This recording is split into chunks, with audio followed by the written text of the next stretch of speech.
Idea Shop 6 continues to take shape as you budget $150 every 2 weeks for a year to outfit a full-on woodworking shop.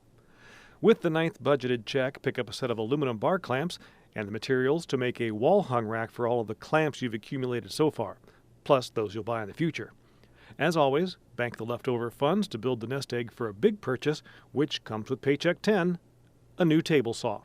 Before you get it home, stop at the office supply store to pick up a couple of drafting triangles. These are great helpers for setting up your new saw precisely.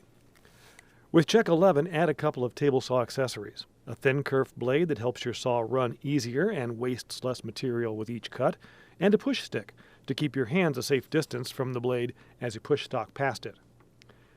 Because the saw is the main tool in a wood shop, use check 12 to buy more accessories for it.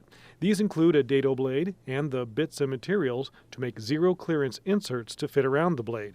An insert like this gives you cleaner cuts and prevents narrow and small cutoffs from falling into the saw. So, through 12 out of the 26 paychecks, here's how Idea Shop 6 has progressed.